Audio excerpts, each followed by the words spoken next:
A streak of blue. Thomas and Edward gave a splendid effort building the railway, but they weren't suited for fast mainline services. As such, the fat director purchased another engine called Henry. Although a good sort, he was prone to steaming troubles, which caused endless frustration. Due to a lack of funds, engines were loaned from other railroads. One of these, known only as 87546, fancied himself the savior of the line, and never failed to make it known. "Fret no longer," he declared, dragging Henry and his train into the big station, "for I have restored order to our timetable once more." "Does he ever tire of all that hot air in his boiler?" Thomas remarked to Edward. "I say, you, little one," the big engine beckoned to Thomas. "Be a good lackey, take my coaches and the indisposed away. I must rest my aching wheels." "Evidently not," murmured Edward. As Thomas buffered up, Henry couldn't even meet his gaze. "Oh, I'm sorry," he sighed. "He should be sorry," retorted Thomas. "One day, he'll get his."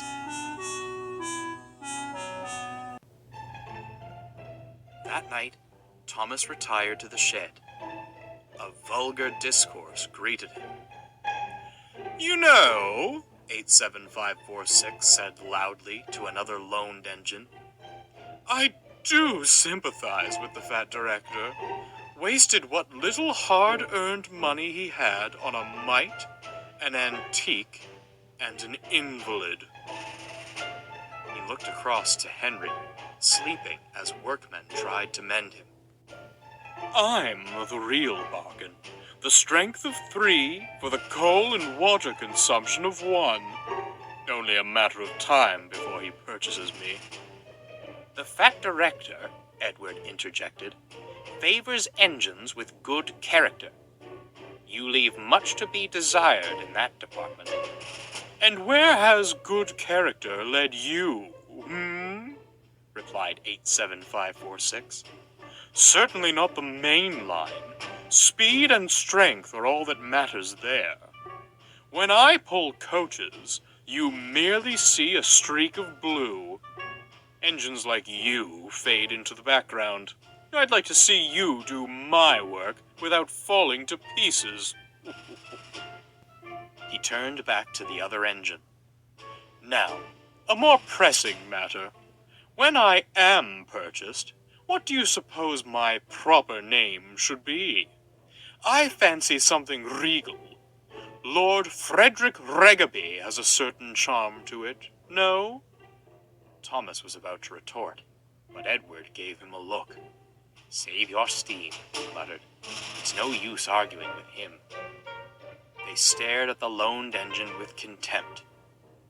Henry, who'd only been pretending to sleep, had heard everything.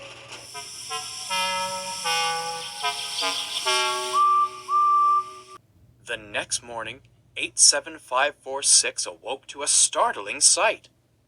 There was Henry, hissing and wheezing. "What the devil is this?" "Oh, dear," Henry coughed feebly. "Thought the men had made me better."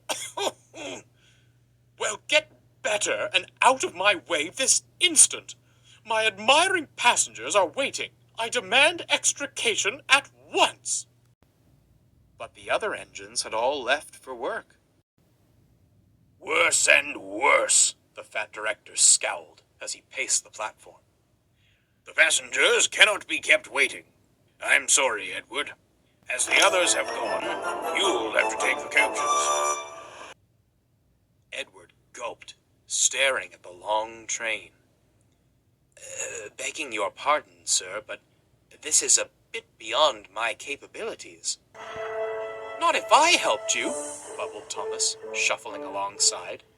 "2 engines are better than 1, sir. Besides, the others can manage their own shunting for a while. The fat director considered. Very well, he said at last. Off you go. Do your best, but take care. The engines backed excitedly onto the train.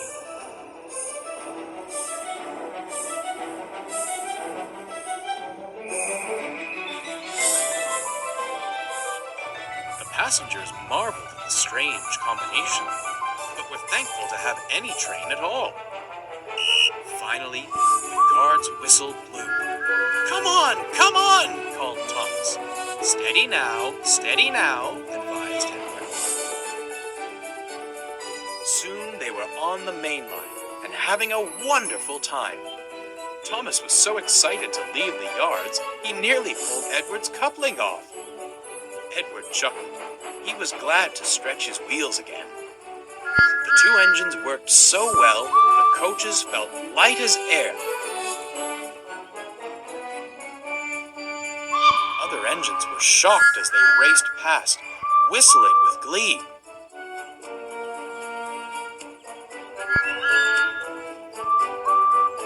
Later, they returned to the big station, exhausted but triumphant. Henry and 87546 stood at the platform.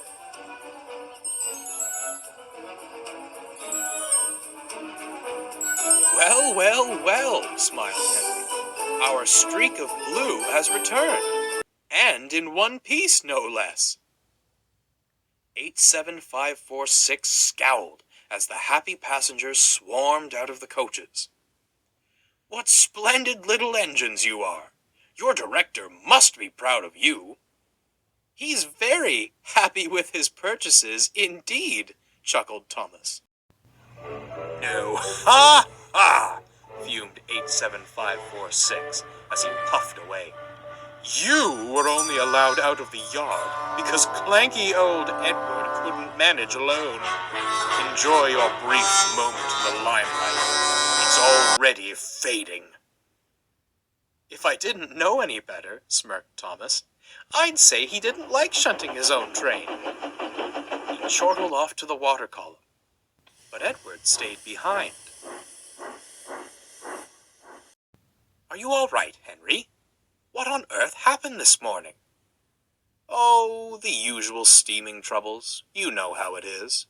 Miraculously, he winked, the problem seemed to vanish after you'd gone. You didn't, Edward gasped. Now, Edward, Henry grinned, do you really think I'd do such a thing? And without another word, Henry steamed away.